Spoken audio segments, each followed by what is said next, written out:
வணக்கங்க. என் பேர் பிரேம்குமார். நீங்கள் பார்க்குற சேனல் பேர் கிரிப்டோ கரன்சி தமிழ். இந்த சேனல் நீங்கள் புதுசாக இருக்கீங்கன்னா இந்த சேனல் நம்ம கிரிப்டோ கரன்சி ப்ரைஸ் பற்றி கிரிப்டோ கரன்சி டெக்னிக்கல் கரன்சி பற்றி வீடியோ போடுவேன். உங்களுக்கு யூஸ்ஃபுல்லாக இருந்துச்சுன்னா சேனலில் மறக்காமல் சப்ஸ்கிரைப் பண்ணிட்டு அப்படியே பக்கத்தில் இருக்க பெல் ஐக்கனே ப்ரெஸ் பண்ணிக்கோங்க. ஸோ வாங்க இப்போ வீடியோக்குள்ளே போகலாம். இப்போ நம்ம பிடிசி வெப்சைட்டை லோட் பண்ணிக்கோங்க. டேட்டா இன்ஃபார்ம் வச்சுருக்கேன். ப்ரைஸை கரெக்டாக பார்த்தீங்கன்னா $62,300 இருக்குங்க. சரிங்களா? ஸோ ப்ரைஸு என்ன பண்ணியிருக்கு அப்படின்றது பார்ப்போம். ஸோ நேற்று பார்த்தீங்கன்னா ப்ரைஸு நம்மளுக்கு 64,000 பிரேக் அவுட் பண்ணி காமிச்சிது. ஓகேங்களா? ஸோ 64,461 வரைக்கும் ஹை போன ப்ரைஸு. ஓகேங்களா? ஸோ 64,400 வரைக்கும் போன பிடிசி அப்படியே திரும்பி கேண்டல் க்ளோஸ் பார்த்தீங்கன்னா 62,225 வந்து க்ளோஸ் வச்சுருக்கு. ஓகேங்களா? ஒரு பியரிஷ் கேண்டலாக பிரிண்ட் ஆகிருக்கு. ஓகேங்களா? ஸோ இந்த இடத்துல ஒரு பியரிஷ் கேண்டல் பிரிண்ட் ஆகக்கூடாது. சரிங்களா? ஸோ அப்படியே பிரிண்ட் ஆனால் கூட சின்ன கேண்டலாக இருக்கணும். இல்லைனா பார்த்தீங்கன்னா ஓரளவுக்கு வந்து பாடி உள்ள கேண்டலாக இருக்கணும். இந்த மாதிரி ரிஜெக்ஷன் கேண்டல் இந்த இடத்துல வரக்கூடாது. சரிங்களா? ஸோ இது வந்து வந்ததுனால இப்போ இது பியரிஷ்கான சென்டிமெண்ட்டாக அப்படின்றது பார்த்தீங்கன்னா ஸோ வாய்ப்புகள் இருக்குது. சரிங்களா? ஏன்னா இங்கேருந்து தான் நம்மளுக்கு வந்து புல்லிஷ் வந்து ஸ்டார்ட் ஆகிருக்கு. ஸோ இங்கேருந்து புல்லிஷ் ஸ்டார்ட் அவன் குறைஞ்சபட்சம் இந்த ஹையையாவது உடச்சிட்ட பிறகு அதுக்கப்புறம் பியரிஷ் கேண்டல் வந்ததுன்னா ப்ராப்ளம் கிடையாது. ஆனால் இதுக்கு உள்ளேயே ஒரு பியரிஷ் கேண்டல் வந்திருக்கு. அந்த பியரிஷ் கேண்டலும் பார்த்திங்கன்னா ஒரு ரிஜெக்ஷன் கேண்டல் டைப்பில் வந்திருக்கு. ஸோ அதனால் அதை வந்து நம்ம நோட் பண்ணணும். என்ன ப்ரோ சொல்கிறீங்க, ப்ரைஸை நம்மளுக்கு வந்து 67K போகும் 70K போகும்னு சொன்னீங்களே, இப்போ என்ன ப்ரோ இந்த ரிஜெக்ஷன் கேண்டல் பற்றி சொல்கிறீங்க அப்படின்னு கேட்டிங்கன்னா, ஸோ இந்த இடத்துல நம்மளுக்கு வந்து இந்த ரிஜெக்ஷன் கேண்டல் வருது அப்படி வந்திருக்குது அப்படின்ற பட்சத்தில் பார்த்தீங்கன்னா நாம் வந்து மறுபடியும் ரீஅனாலிசிஸ் பண்ணணும். சரிங்களா? ஸோ நான் என்ன எதிர்பார்த்தேன் அப்படின்னு பார்த்தீங்கன்னா ஸோ மினிமம் வந்து அட்லீஸ்ட் ஒரு இந்த 67K கிட்டையாவது போயிடுவான் ப்ரைஸு அப்படின்றது நினச்சேன். அந்த இடத்துல போன பிறகு தான் ஏதாவது ஒரு ஃபார்மேஷன் நடக்கும் அப்படின்றது பார்த்தா அதான் நான் சொல்லியிருப்பேன் 67Kக்கு மேலே வந்து ஒரு க்ளோஸாவது வைக்கணும் அப்படின்ற மாதிரி சொல்லியிருப்பேன். அந்த இடத்துல என்ன ரியாக்ஷன் காட்டுறது பார்த்துட்டு அதுக்கப்புறம் டிசைட் பண்ணோம் அப்படின்னு சொல்லியிருந்தேன். பட் ஆனால் இந்த இடத்துல நம்மளுக்கு ஒரு பியரிஷ் கேண்டல் பிரிண்ட் ஆகிடுச்சு. சரிங்களா?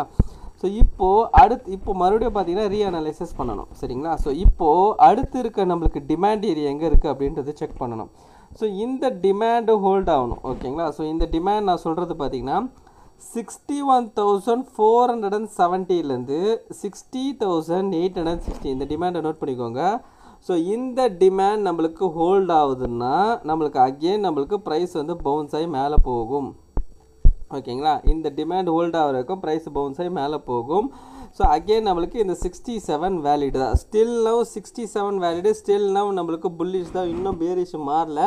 பட் என்னன்னா செல்லர்ஸ் வந்து பையர்ஸை தடுத்து நிறுத்துகிறாங்க. அதுதான் நான் சொல்ல வர பாயிண்ட். சரிங்களா? ஸோ 67 ஸ்டில் நவ் வேலிடு தான். ஸோ இந்த டிமாண்ட் ஹோல்ட் ஆகணும். ஓகேங்களா? ஸோ அப்புறம் ஒருவேளை இந்த டிமாண்ட் ஹோல்ட் ஆகாமல் ப்ரைஸ் அதுக்கும் கீழே வந்ததுன்னா இந்த டிமாண்டு கீழே கேண்டில் க்ளோஸ் வைக்கக்கூடாது, விக்கு மட்டும் தான் வரணும். ஓகேங்களா? அதுவும் வந்து நல்ல ஸ்ட்ராங்கான புல்லிஷ் கேண்டல்லாம் வரக்கூடாது, விக்கு மட்டும் தான் வரணும். சரிங்களா? ஸோ அப்படி விக்கு மட்டும் தான் வந்தால் கூட அகெயின் நம்மளுக்கு ஸ்டில் வேலிட் 67 வந்து ப்ரைஸு கண்டிப்பாக வந்து 67க்கு மேலே போகும். ஓகேங்களா? ஸோ 67 to 70 எதிர்பார்க்கலாம். சரிங்களா? ஒருவேளை இன்னொரு பாயிண்ட் என்னென்னா இந்த டிமாண்டுக்கே வரல. சரிங்களா? இந்த டிமாண்டுக்கே வராமல் ப்ரைஸ் இங்கேருந்தே திரும்பினா ரொம்ப ரொம்ப ரொம்ப ரொம்ப நல்ல விஷயம் அது. சரிங்களா? அதே மாதிரி இன்னொரு விஷயம் என்னென்னா இந்த டிமாண்டுக்கு ப்ரைஸ் வந்தால் கூட நம்மளுக்கு என்ன பண்ணக்கூடாது அப்படின்றது பார்த்திங்கன்னா பிடிசி வந்து 62,100 கீழே க்ளோஸ் வைக்கக்கூடாது. அதுவும் இன்றைக்கி கேண்டல் முக்கியமாக நான் சொல்கிறது இன்னைக்கு கேண்டல். சரிங்களா? இன்றைக்கி கேண்டல் வந்து 62,100 கீழே வந்து க்ளோஸ் வைக்கக்கூடாது. ஓகேங்களா? மேக்ஸிமம் பார்த்தீங்கன்னா 62,200க்கு மேலே தான் இன்னைக்கான க்ளோசிங் இருக்கணும். அதுவும் இதே மாதிரி நம்மளுக்கு ஒரு டோஜி கேண்டலாக ஃபார்ம் ஆகுனா ரொம்பவே நல்லது. ஓகேங்களா? இதே மாதிரி ரொம்ப டோஜி கேண்டலாக ஃபார்ம் ஆகுனா ரொம்பவே நல்லாயிருக்கும். ஏன் அப்படின்றது பார்த்திங்கன்னா இந்த செல்லர்ஸ் புஷ் பண்ண செல்லர்ஸால் ஃபர்தராக ப்ரைஸை கண்டினியூ பண்ண முடியல, பையர்ஸ் விட மாட்டேங்கிறாங்கன்றது அர்த்தம். அப்போ பையர்ஸ் என்ன பண்ணுவாங்கன்னா அடுத்தது வந்து மேலே தூக்கின்னு போகிறதுக்கான சான்சஸ் இருக்கும். ஓகேங்களா? ப்ரைஸ் வந்து இந்த இடத்த வந்து லூஸ் பண்ணக்கூடாது.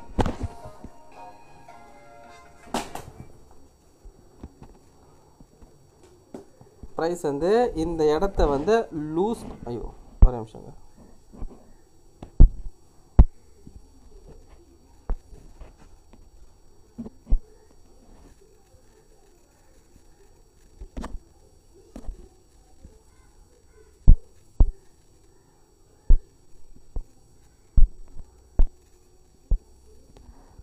ஓகே, பிடிசி வந்து இந்த இடத்த வந்து லூஸ் பண்ணக்கூடாது. ஓகேங்களா, இந்த ப்ரைஸ் அதாவது 62,100 கீழே வந்து க்ளோஸ் வைக்கக்கூடாது. சரிங்களா, அப்படி க்ளோஸ் வச்சதுன்னா அடுத்து வந்து நம்மளுக்கு இந்த டிமாண்ட்.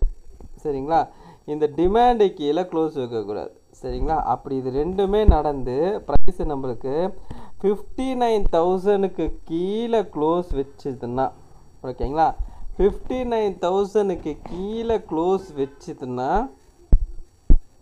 ஸோ 59,000 கீழே வந்து விற்க கூட போகலாம், ஆனால் க்ளோஸ் வைக்கக்கூடாது. ஒருவேளை 59,000 கீழே க்ளோஸ் வச்சதுன்னா ஃபர்தராக நம்மளுக்கு அடுத்து இருக்கிற டிமாண்ட் ஏரியா இங்கே தான் இருக்குது. சரிங்களா, கிட்டத்தட்ட 54,600லேருந்து 53,600. சரிங்களா, ஆனால் இதில் ஒரு பாயிண்ட் என்னென்னா, இந்த இடத்துல ஃபெயிலியர் ஆகி ப்ரைஸ் அக்ரெசிவாக கீழே வந்ததுன்னா இந்த டிமாண்டு வந்து ஹோல்டு பண்ணுறதுக்கான வாய்ப்பு ரொம்ப ரொம்ப கம்மி. ஓகேங்களா, ஸோ இந்த டிமாண்ட் வந்து ஹோல்டு பண்ணுறதுக்கான வாய்ப்பு ரொம்ப ரொம்ப கம்மியாயிடும். சரிங்களா, ஒருவேளை இந்த இடத்துலேருந்தே இவன் வந்து தடுமாறினே கீழே வரானா, அதாவது தடுமாறினேன்னு நான் சொல்கிறது எப்படின்னா, ஒரு சின்னதாக வந்து ஒரு புல் பேக் கொடுத்துட்டே வரான்னு வச்சுங்களேன், ஒரு கன்சல்டேஷன் இந்த மாதிரி வந்துருக்கானா, அப்போ இந்த இடத்துல டச் ஆகி மேலே பவுன்ஸ் ஆகிடுவான். ஆனால் இவன் நேராக வரக்கூடாது. ஓகேங்களா, இப்படி வந்துட்டான். இப்போது இங்கேருந்து ஒரு புல் பேக் மாதிரி ஆகிக்கிட்டு புல் பேக் எடுத்துகிட்டு இப்படி செங்குத்தாக வரக்கூடாது. செங்குத்தாக வந்ததுன்னா இது வந்து உடையறதுக்கான சான்சஸ் இருக்கும். சரிங்களா, ஸோ அதனால் இப்போ நம்ம நோட் பண்ண வேண்டிய ப்ரைஸஸ்லாம் என்னன்றது தெரிஞ்சுக்கோங்க. ஃபஸ்ட்டு இன்றைக்கி கேண்டல் க்ளோசிங் நீங்கள் வேணால் எழுதிக்கோங்க, இல்லைனா பக்கத்தில் ஏதாவது வந்து நோட்ஸ் இருந்தால் நோட்ஸ் எழுதிக்கோங்க. ஃபஸ்ட்டு பாயிண்ட், ஓகேங்களா, 61,100 கீழே டெய்லி கேண்டல் க்ளோஸ் வைக்கக்கூடாது. ஓகேங்களா, க்ளோஸ் வைக்கலன்னா அது ஸ்டில் நவ் நம்மளுக்கு வந்து புல்லிஷில் தான் இருக்குது அப்படின்றது அர்த்தம். ஸோ ரெண்டாவது பாயிண்ட் என்னென்னா, இந்த டிமாண்ட் ஹோல்டு பண்ணணும். இந்த டிமாண்ட்றது நான் சொல்கிறது என்னென்னா 61,400லேருந்து 60,800. ஓகேங்களா, இந்த டிமாண்ட் ஹோல்டு பண்ணணும். இந்த டிமாண்ட் வந்து இந்த டிமாண்ட் பிரேக் டவுன் ஆயிடுச்சுன்னா நம்மளுக்கு சென்டிமெண்ட் பியரிஷ் ஆகிடும். செல்லர்ஸ் மார்க்கெட்டுக்குள்ளே வர ஆரம்பிச்சிடுவாங்க. செல்லர்ஸோட ஸ்ட்ரென்த் எந்த லெவலுக்கு இருக்குன்றது பார்க்கணும்.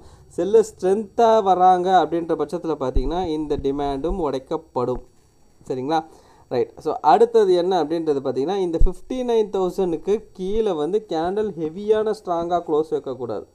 ஓகேங்களா, பயங்கர பியரிஷ் கேண்டலாக வந்து க்ளோஸ் வைக்கக்கூடாது. சரிங்களா, அது வச்சாலும் நம்மளுக்கு கஷ்டம். சரிங்களா, ஸோ ஓவராலாக பார்த்தீங்கன்னா என்ன அப்படின்னு பார்த்தீங்கன்னா, மார்க்கெட் வந்து இப்போதைக்கு பார்த்தீங்கன்னா ஒரு செல்லர்ஸும் பையர்ஸ்குள்ளே சண்டை தான் நடந்துன்னு இருக்குது ஸ்டில்னு. ஓகேங்களா, பையர்ஸ் ஸ்டார்ட் பண்ணாங்க, மார்க்கெட்டை ரன் பண்ணாங்க. ஆனால் இப்போ செல்லர்ஸ் வந்து கொஞ்சம் ஸ்ட்ரென்த்தனாக வந்திருக்காங்க. ஸோ இன்றைக்கி கேண்டலோட க்ளோசிங் ரொம்ப ரொம்ப இம்பார்ட்டன்ட்.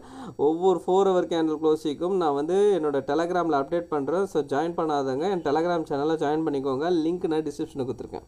ஓகேங்களா, ஸோ அடுத்தது வந்து 4 ஹவர் கேண்டலில் பார்த்துடலாம். ஸோ 4 ஹவர் கேண்டலை பார்த்தீங்கன்னா 9:30 கேண்டலை வச்சு நான் சொல்லியிருப்பேன். சரிங்களா, ஸோ இந்த 9:30 கேண்டல் பார்த்தீங்கன்னா நம்மளுக்கு புல்லிஷ் கேண்டலாக தான் பிரிண்ட் ஆகிருக்கு. ஆனால் வந்து ஸ்ட்ராங்கஸ்ட் கேண்டலாக இல்லை அப்படின்னு நான் சொல்லியிருப்பேன். ஸோ அது பார்த்தீங்கன்னா தெரியும். ஸோ அந்த கேண்டல் ஃபார்ம் ஆன அடுத்த கேண்டலே பார்த்தீங்கன்னா மறுபடியும் ஒரு பியரிஷ் கேண்டல் தான் பிரிண்ட் ஆகிருக்கு. ஓகேங்களா, ஏன்னா இந்த புல்லிஷ் கேண்டல் வந்து நம்மளுக்கு ஒரு இன்சைடு பாராக ஃபார்ம் ஆயிடுச்சு. சரிங்களா, இன்சைடு பார் மீன்ஸ் என்னென்னா நம்மளுக்கு ப்ரீவியஸ் கேண்டலோட ஹை அண்ட் லோக்குள்ளேயே ஃபார்ம் ஆகிருக்கு. இந்த மாதிரி ஃபார்ம் ஆகுனா அந்த புல்லிஷ் வந்து வேலிடாக இருக்காது. ஸோ அதனால தான் வந்து அது வந்து ஸ்ட்ராங்கு கிடையாது அப்படின்றது சொன்னேன். ஸோ எதிர்பார்த்த மாதிரியே பார்த்தீங்கன்னா எனக்கு அது ஸ்ட்ரென்த்தாகவே இல்லை. அடுத்த கேண்டலே நம்மளுக்கு கீழே இறங்கிடுச்சு. சரிங்களா, ஸோ ஃபர்தராக பார்த்தீங்கன்னா நம்மளுக்கு அடுத்தடுத்த கேண்டல்ஸ் வந்து ஒரு பியரிஷ் ப்ரெசன்டேஷனில் இருக்கக்கூடாது. அப்படி இருந்தால் கூட நம்மளுக்கு என்ன அப்படின்னு பார்த்தீங்கன்னா இந்த டிமாண்டை டச் பண்ண உடனே பவுன்ஸ் ஆகிடணும். ஓகேங்களா, பவுன்ஸ் ஆகி 61,200க்கு மேலே க்ளோஸ் ஆகணும். ஓகேங்களா, ஸோ வெயிட் பண்ணி பார்ப்போம். இன்றைக்கி கேண்டல் நம்மளுக்கு 61,200க்கு மேலே க்ளோஸ் வைக்கதா இல்லையான்றது ஒவ்வொரு 4 ஹவர் கேண்டல் க்ளோசிங் போது நான் வந்து என்னோட டெலகிராமில் அப்டேட் பண்ணுவேன். வந்து ஜாயின் பண்ண இன்ட்ரெஸ்ட் இருக்கவங்க, உங்களுக்கு அப்டேட் வேணும் அப்படின்ற நினச்சிங்கன்னா இன்ட்ரெஸ்ட் இருக்கவங்க ஸோ ஜாயின் பண்ணிக்கோங்க, உங்களுக்கு யூஸ்ஃபுல்லாக இருக்கும். ஓகேங்களா, ரைட். ஓகே, ஸோ இந்த வீடியோ பிடிச்சிருந்தா இந்த வீடியோக்கு லைக் பண்ணுறேங்க. அப்படியே கமெண்ட் பாக்ஸில் கமெண்ட் பண்ணிடுங்க. உங்கள் ஃப்ரெண்ட்ஸ் அண்ட் ஃபேமிலிஸ்க்கு ஷேர் பண்ணி விட்டுடுங்க. கடைசியாக நான் டிஸ்க்ளைமர் மட்டும் சொல்லிக்கிறேங்க, நான் ஃபினான்ஷியல் அட்வைசர் கிடையாது. இந்த வீடியோவில் சொல்லிக்கிறது எல்லாமே என்னோட ஓன் அனாலிசிஸ்ங்க. நீங்கள் இன்வெஸ்ட் பண்ணுற முன்னாடி நீங்களே ஒரு ஓன் அனாலிஸ் பண்ணிவிட்டோ இல்லை உங்கள் ஃபினான்ஷியல் அட்வைஸரை கேட்டோ டிசைட் பண்ணிக்கோங்க. So thank you every one.